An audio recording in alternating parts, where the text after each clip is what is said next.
Some cities have stood the test of time, surviving wars, empires, and centuries of change, while also remaining continuously inhabited. Today we're going to count down 15 of the oldest cities that have always been inhabited by humans. Let's start with number 15, Shkodër, Albania. Shkodër, which is in northwestern Albania near the shores of Lake Shkodër and at the crossroads of important trade routes, has long been an important center of political, economic, and cultural life in the region. Evidence has been found of people living here since the early Bronze Age, as far back as 2250 BCE. But it was in the 4th century BCE that it took on a greater level of importance as the capital of the Illyrian tribe known as the Labaetes. By the 3rd century BCE, it then became the seat of the Aradaya kingdom under King Agron and Queen Teuta, who famously resisted Roman expansion. Well, its position in so many trade routes is why people have lived there for so long, and that also made it a target for various empires. The Romans finally managed to conquer it in 168 BCE after the defeat of the Illyrians in the Third Illyrian War. With the decline of the Roman Empire, though, Shkodër faced waves of invasions, including attacks from the Slavs in the 6th and 7th centuries, and then during the medieval period, it was fought over by the Byzantines, Bulgarians, and Serbs. Despite all the defenses it had, Shkodër fell to the Ottoman Empire in 1479, who ruled over it for 400 years. In the 19th century, Shkodër became an intellectual and nationalist center during the Albanian National Awakening, and it took on a leading role in resisting Ottoman rule, and would then become a part of independent Albania in 1913. The 20th century saw periods of Italian and German occupation during World War II, and that was followed by communist rule under Enver Hoxha, and today, its rich history can be seen across this city, where it's become one of the most important in the modern country. Number 14, Erbil, Iraq.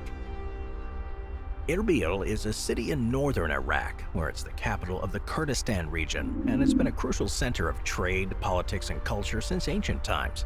It's thought that people lived in the region as early as the 5th millennium BCE, during the time of the Sumerians, who referred to the place as Erbilum. But it would be in around 2300 BC that the first documented reference of the city comes from, when it was taken by the kingdom of Ebla. Ultimately, it became part of the Assyrian Empire, and during the Neo-Assyrian period, Erbil was a major religious center.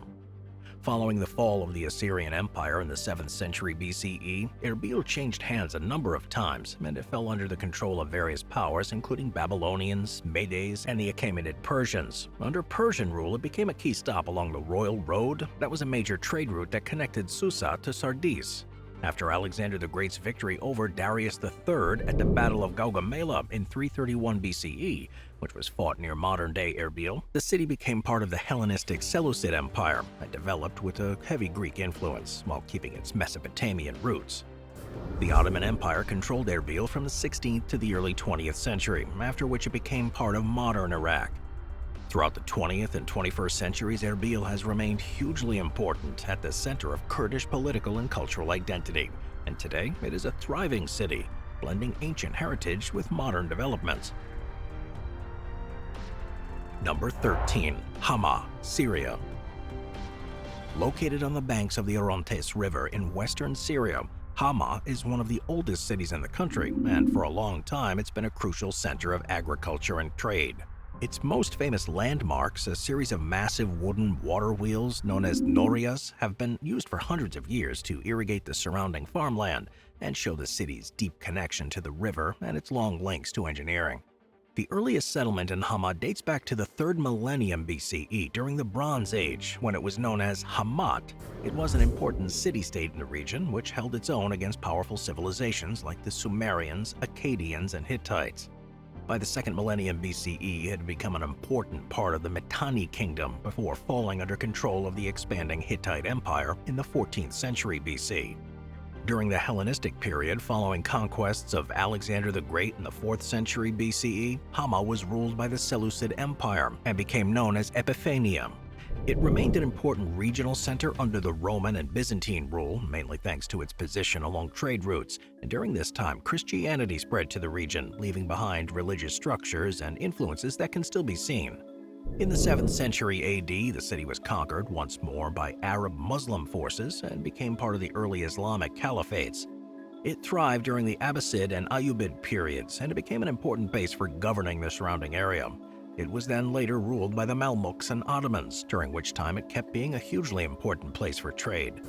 In the 20th century, Hama played a central role in Syrian history, particularly in political uprisings. Today, despite periods of conflict, the city is an incredible mixture of its entire history, with its ancient water wheels and archaeological sites showing its rich and complex past. Number 12. Kandahar, Afghanistan. Kandahar, which is in the south of the country, is often referred to as the heart of Afghanistan because of its leading role in the nation's history. Evidence has been found of early farming in the region from as far as 7,000 years ago, but people were only there periodically to begin with the first permanent settlements emerging around 3000 BCE. The city continued to grow and first became an important center during the rule of the Achaemenid Persians in the 6th century BCE, when it was known as Taurus or Kandaharum. It was after the arrival of Alexander the Great in 329 BCE that it began to expand properly. Following his conquest of the Persian Empire, Alexander founded the city of Alexandria Arcosia, near modern-day Kandahar. This began a long-lasting period of Greek influence in the region, which lasted even after the fall of the Seleucid Empire and the rise of the Indo-Greek and Kushan kingdoms. During the 1st century AD, Kandahar became part of the Kushan Empire, and it was particularly critical because of its position along the Silk Road. This region thrived as a center of Buddhism too, with various stupas and inscriptions still visible that show a strong Buddhist presence.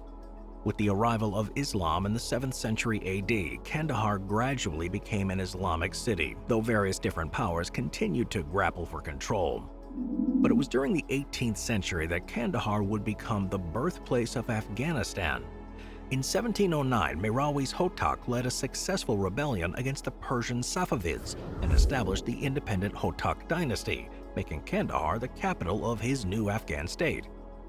In 1747, Ahmad Shah Durrani, who is seen as the founder of Afghanistan, was crowned in Kandahar, uniting the Afghan tribes and establishing the Durrani Empire.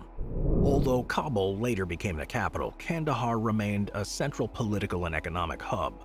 Throughout the 19th and 20th centuries, it was a focal point of British-Russian rivalry during the Great Game and played a leading role in Afghanistan's modern conflicts, including the Soviet-Afghan War and the more recent US-led intervention. Today, with such a turbulent history, Kandahar remains a hugely important cultural center and one that's seen closely how the country has changed over many millennia. Number 11. Multan, Pakistan. Found in Pakistan's Punjab province, Multan has been an important city for thousands of years. Known as the City of Saints, it's probably best known for its Sufi shrines and its deep-rooted spiritual traditions.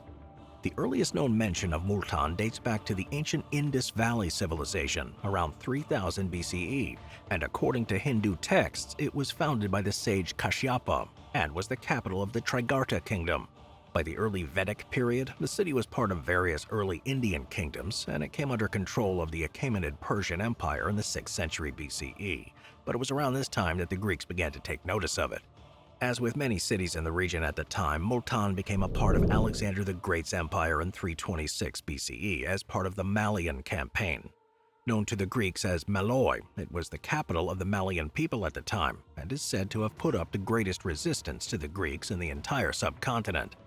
By the 7th century AD, Multan had become a Hindu and Buddhist religious center, home to the famed Sun Temple, which attracts pilgrims from across the subcontinent. Things changed in 711 AD, though, when the city fell to the Arab general Muhammad bin Qasim, who introduced Islam to the region. Under Arab rule, Multan became a major Islamic center, earning the nickname Faraj-ul-Hind, which translates to mean frontier of India because of its important location. During the 18th and 19th centuries, Multan was fought over between the Durrani Empire and the Sikh Empire, and eventually the British, who took control of it in 1849. After Pakistan's independence in 1947, Multan continued to thrive as an agricultural center, while also protecting its spiritual heritage, meaning that today it's a stunning city that blends ancient traditions with modern progress. Number 10. Jerusalem, Israel. Located in the Judean hills, Jerusalem is probably the most important religious city in the world, as a place that's important to Jews, Christians, and Muslims. The earliest known settlement in the region dates back to at least the 4th millennium BCE, with archaeological evidence showing that a Canaanite city existed on the site before it was conquered by the Jebusites, who were an ancient peoples mentioned in a biblical account. According to the Hebrew Bible, Jerusalem was captured by King David around 1000 BCE, who made it the capital of the United Kingdom of Israel. His son Solomon built the first temple, making the city the religious center of Judaism.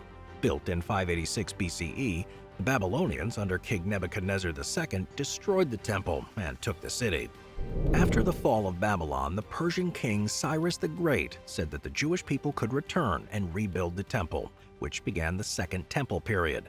During the Hellenistic era, Jerusalem was another that was conquered by Alexander the Great and would later become a site of conflict between Hellenistic rulers and Jewish groups, which led to the Maccabean Revolt between 167 and 160 BCE and led to the creation of an independent Jewish kingdom. In 63 BCE, the city was taken over by the Roman general Pompey, and in 37 BCE, Herod the Great, a Roman client king, expanded the Second Temple, turning it into one of the most impressive religious structures of the ancient world. Tensions between the Jewish population and Rome would, though, result in the First Jewish-Roman War between 66 and 73 AD, which led to the destruction of the Second Temple by the Romans in 70 AD. Throughout the medieval period, control over the city shifted between different powers, and it became a focal point in the Crusades.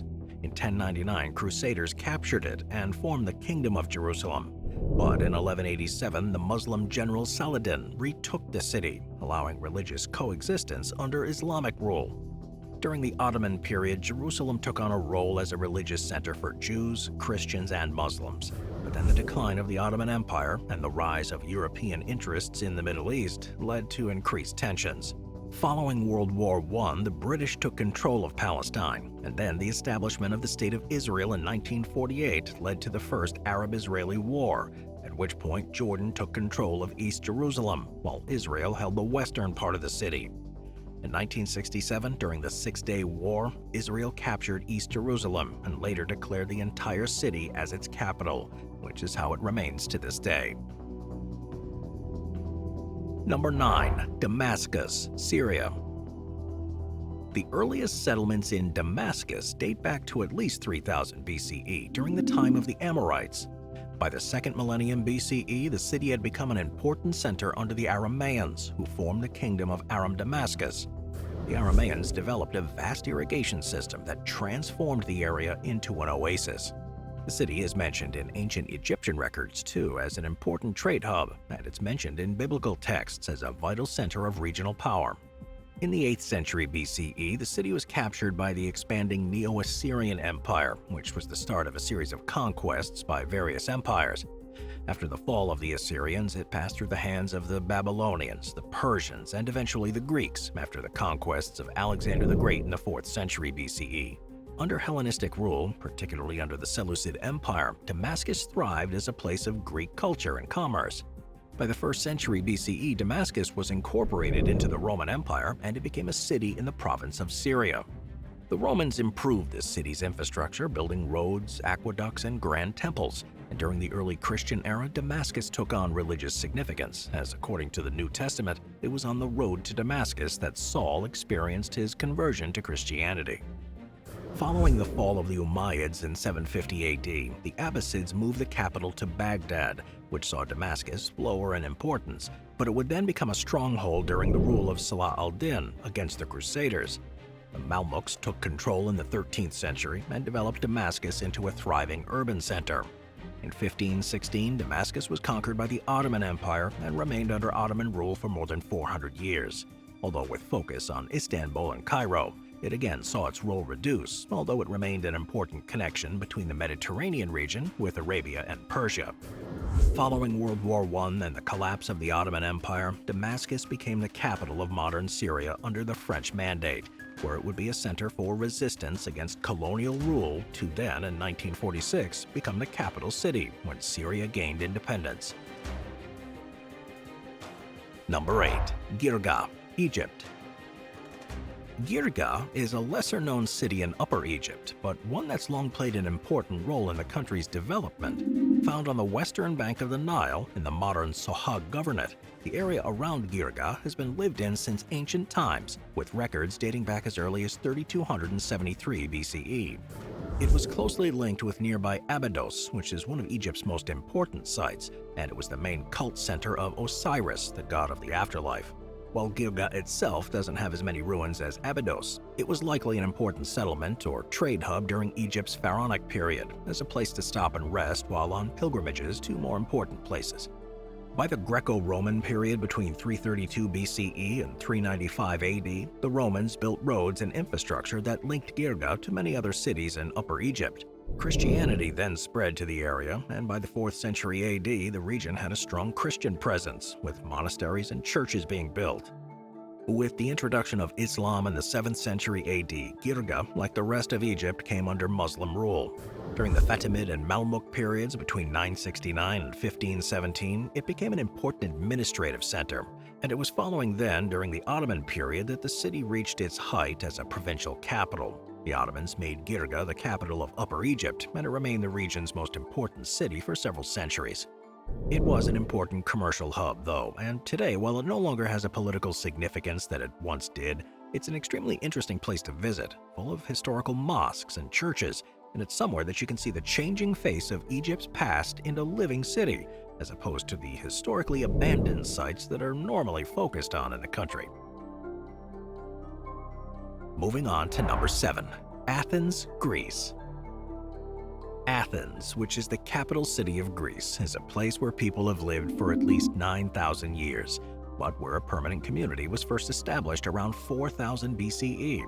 At first, there were small tribes on the land that the city now sits on, but by 1400 BCE, it had become an important settlement for the Mycenaeans, with life focused around the Acropolis, which was a fortress and religious center. The early history of the city of Athens is deeply tied to Greek mythology, and according to legend, it's named after the goddess Athena after she won a contest against Poseidon by offering the olive tree as a gift to its people. During the Greek Dark Ages between 1100 and 800 BCE, the city was able to remain relatively stable compared to other Greek city-states, and this is when it first began to grow in importance. By the Archaic period between 800 and 500 BCE, Athens had become a powerful city-state, with a government progressing from a monarchy to aristocracy and then to the earliest forms of democracy. The reforms of Solon in the 6th century BCE were what originally laid the foundations for democracy as we think of it today, and these were fully brought in under Cleisthenes in 508 BCE. These radical political changes, though, allowed for citizen participation in governance, which truly set Athens apart from everywhere else in the world at that time. It was during the 5th century BCE that the city reached its peak in a time known as the Classical or Golden Age under the leadership of Pericles. This was when the Parthenon on the Acropolis was built, as well as its heyday for art, philosophy, and drama. Thinkers like Socrates, Plato, and Aristotle set the way for Western philosophy, and playwrights like Sophocles and Euripides transformed Greek drama. In 146 BCE, Greek fell under Roman rule, but Athens was seen as special, so it was treated differently. The Romans loved Greek philosophy and art, so Emperor Hadrian invested heavily in Athenian infrastructure, including the construction of the Library of Hadrian and the completion of the Temple of Zeus. In the following centuries, Athens became part of the Byzantine Empire. Christianity replaced paganism, and many ancient temples were converted into churches. And by the time of the Fourth Crusade in 1204, Athens had become far less important, eventually falling to the Ottoman Empire in 1458. Athens remained under Ottoman control until the Greek War of Independence, and in 1834, after Greece won, Athens was chosen as the capital of the newly established kingdom. King Otto of Bavaria began efforts to modernize the city, restoring ancient ruins and constructing neoclassical buildings.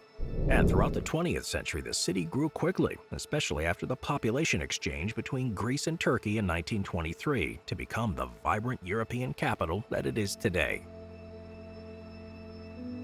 Number 6. Thebes, Greece. Located in central Greece in the region of Boeotium, the earliest archaeological evidence in Thebes can be traced back to around 5000 BCE. Playing a hugely important part in Greek mythology, legend says that the city was founded by Cadmus, a Phoenician prince who was said to have introduced the Greek alphabet. The myths of Oedipus, the Seven Against Thebes, and the Trials of Hercules all have strong connections to Thebes, making it one of the most mythologically rich cities in Greek history. Apparently, there are truths to these tales too, as evidence has been found to show that the city underwent a major growth during the Mycenaean period between 1600 and 1100 BCE, during which time it became a major center of the Mycenaean civilization. And it's there that Linear B tablets were found, which provide early records of the Greek language. During this time, Thebes was most likely a powerful palace city, until the eventual decline of their culture. In the following centuries, the city would become a major power in central Greece, often taking an opposing position to Athens. The city also became involved in the Persian Wars between 499 and 449 BCE, but its position was controversial. In the mid-4th century BCE, Philip II of Macedon rose to power and wanted to unify Greece under Macedonian rule. At first, Thebes opposed him, but after being defeated at the Battle of Charoneia in 338 BCE, the city was forced into submission. Philip's son, Alexander the Great, later destroyed Thebes in 335 BCE after the city attempted to revolt against Macedonian rule. Thebes was razed to the ground, and this saw the end of Thebes as a major power in Greece. Although Alexander allowed Thebes to be rebuilt, it never really regained its former power. During the Hellenistic period, the city was often caught in the conflicts between the Macedonian and Greek factions, and under Roman rule, it became a provincial town, losing its former significance. Today, it's still a small town, and with a large number of archaeological sites that show its long and, at times, controversial history. It's now far from being a political or military powerhouse, but with such a storied past as a city of warriors, poets, and mythological heroes, it's still one of the most fascinating cities that remains of ancient Greece. Number 5. Argos, Greece. Alright, we're going to stay in Greece with this next one, with evidence of a settlement dating back to at least 7,000 years ago. Argos holds the record for being the longest provably continuously inhabited city in Greece. It's located in the northeast Peloponnesus in the Argolid Plain, and it was one of the most important centers of ancient Greek civilization, and found itself at the center of the development of Greek culture, art, and military conquest. The earliest people living here were from the Neolithic period, and 2,000 years later, by the early Bronze Age in 3000 BCE, Argos had become a center of agriculture and trade. In Greek mythology, it became associated with powerful kings like Inachus, the city's mythical founder, and Perseus, who battled Medusa and was the legendary ancestor of the Mycenaean kings. Argos was also linked to the Trojan War, as King Diomedes of Argos was one of the Greek heroes who fought alongside Achilles and Odysseus. Under the rule of King Pheidon in the 7th century BCE, Argos reached its peak of military and cultural influence. He, for example, is the one who introduced the first standardized system of weights and measures in Greece, and possibly the first Greek currency. He also developed the hoplite phalanx, which is a military formation that completely changed Greek warfare and was later copied by other city-states. It also became a major center of art and sculpture during the Archaic period, and their bronze and stone sculptures in particular became famous across the Mediterranean.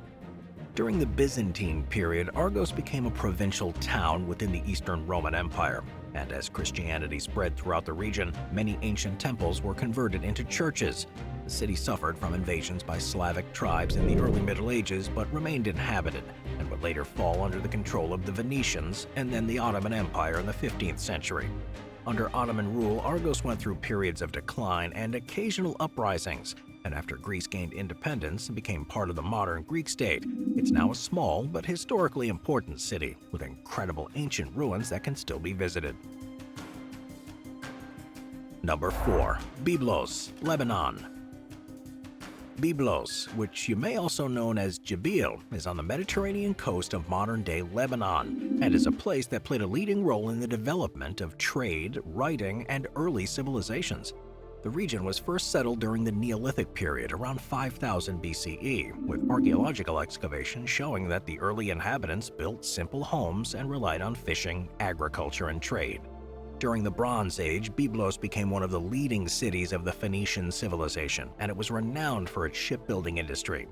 The name Byblos itself comes from the Greek word for papyrus, which is bublos, showing how important its links to writing materials were. Byblos was also involved in the development of the Phoenician alphabet, which has been one of history's most important writing systems. They refined and later simplified early writing methods into a phonetic alphabet, which later influenced Greek, Latin, and modern languages. During the Iron Age, the city continued to thrive as a major trading power, but came under an increased pressure from expanding empires. By the 9th century BC, it had become a vassal state of the Assyrian Empire, paying tribute to powerful rulers like Sargon II. Later, falling under the control of the Persian Empire and contributing ships and sailors to the Persian fleet, it was yet another city that was captured by Alexander the Great, this time in 333 BCE. Then it became part of the Roman Empire in 64 BCE. It experienced a new period of development and success when the Romans built temples, roads, and theaters. Many of the ruins that can be seen there today, including the Roman theater and city walls, come from this period. Following the division of the Roman Empire, Byblos became part of the Byzantine Empire when Christianity spread throughout the region and saw several churches being built. In the 7th century, it was conquered by Muslim Arab forces, becoming part of the Radushan, Umayyad, and later Abbasid caliphates. And then by the 12th century, during the Crusades, Byblos was captured by the Crusaders and became part of the Council of Tripoli. The Crusaders built fortifications, including the Byblos Castle, which still stands today. But in 1187, the city was recaptured by Saladin, the Muslim leader. Under Ottoman rule between 1516 and 1918, Byblos became a small fishing town with little importance, and Beirut became the dominant port in the region. During the 19th and 20th centuries, the city's fortunes changed with a series of discoveries that revealed its ancient past, and today it's a UNESCO World Heritage Site and a major tourist destination. Number 3. Aleppo, Syria. Found at the crossroads of ancient trade routes, Aleppo in Syria has been a center of commerce and culture for millennia.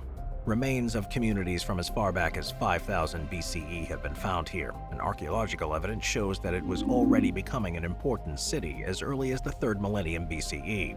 Because of its location, Aleppo controlled trade between Mesopotamia and the Mediterranean, making it a wealthy and strategically valuable city. In the mid-18th century BCE, the Hittites conquered Aleppo, and though it remained an important city under Hittite rule, it, like many cities in the Near East, suffered destruction during the Bronze Age collapse around 1200 BCE. Following the decline of the Hittite Empire, Aleppo was then taken over by various regional powers, including Aramaeans, Assyrians, Babylonians, and Persians. During the Achaemenid Persian period between the 6th and 4th century BCE, Aleppo began to grow in importance once more. But things really changed with the arrival of Alexander the Great in 333 BC, when the city became part of the Hellenistic Seleucid Empire. During the Byzantine period, Christianity spread throughout the city, leading to the construction of churches and other religious sites, and then in 636 AD, it was conquered by Muslim Arab armies during the expansion of the Radushan Caliphate. Under Islamic rule, the city continued as an important center of trade and culture. During the 11th and 12th centuries, the city became caught in the conflicts between the Crusaders and the Muslims. Aleppo helped stave off the Crusaders under the leadership of Muslim general Salah al-Din and his Ayyubid successors. And to do this, the city was heavily fortified with the Aleppo Citadel, which was one of the most impressive medieval fortresses in the world, being significantly strengthened during this period. Aleppo remained one of the largest and most important cities in the Middle East until the decline of the Ottoman Empire in the late 19th and early 20th centuries. And then, after World War I and the fall of the Ottoman Empire, Aleppo came under the French Mandate rule from 1920 to 1946, and would remain important, if not as influential, when Damascus became the capital city of independent Syria in 1946. Number 2. Plovdiv, Bulgaria. Plovdiv is currently the second largest city in Bulgaria, but it's by far the oldest in the country, with a history that dates back more than 8,000 years. Located in southern Bulgaria, early settlers established a community on the hills of what is now the modern city around 6000 BCE.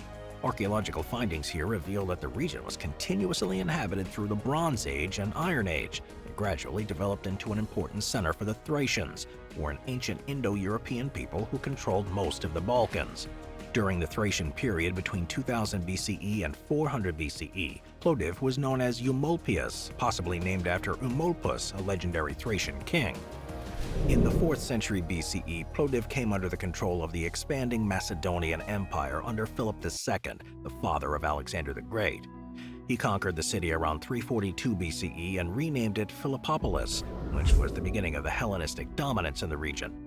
With the rise of the Roman Empire, this city became part of the Roman province of Thrace in 46 AD, and under Roman rule, the city known as Trimontium, which meant 3 hills, became a major administrative center. Some of the most impressive Roman ruins are still visible here today, include the Roman Theater of Plovdiv, which could seat around 6,000 people, and the Roman Stadium, which hosted chariot races and gladiator contests. With the fall of the Roman Empire, Plovdiv then became part of the Eastern Roman or Byzantine Empire in the late 4th century AD. And while it was important to them, it suffered invasions from various barbarian groups, including the Goths, Huns, and Slavs, with little support from the Byzantines.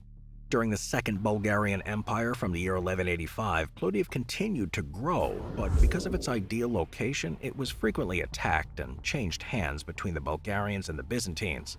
It also became a center of Bulgarian resistance against Ottoman rule, and it would play a central role in the Bulgarian national revival of the 18th and 19th centuries, when Bulgarian intellectuals, merchants, and revolutionaries began arguing for independence. Although Bulgaria was eventually liberated from Ottoman rule in 1878 after the Russo-Turkish War, Plovdiv remained the capital of Eastern Rumelia, a semi-autonomous Ottoman province. And it was in 1885 that it became part of Bulgaria, again when the Eastern Rumelia was merged with the new Principality of Bulgaria.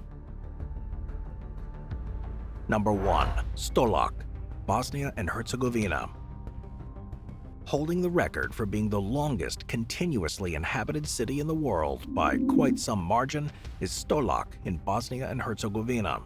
Based on markings that have been found in a cave, people have been in this region for at least 15,000 years, and possibly as long ago as 14,000 BCE. Found in the southeastern part of the country, these earliest groups would have only been small scatterings of people, but it's thought that larger settlements began to develop in the early Neolithic period, around 6000 BCE, with farming communities. The region was later used by the Illyrians, who lived in the Western Balkans.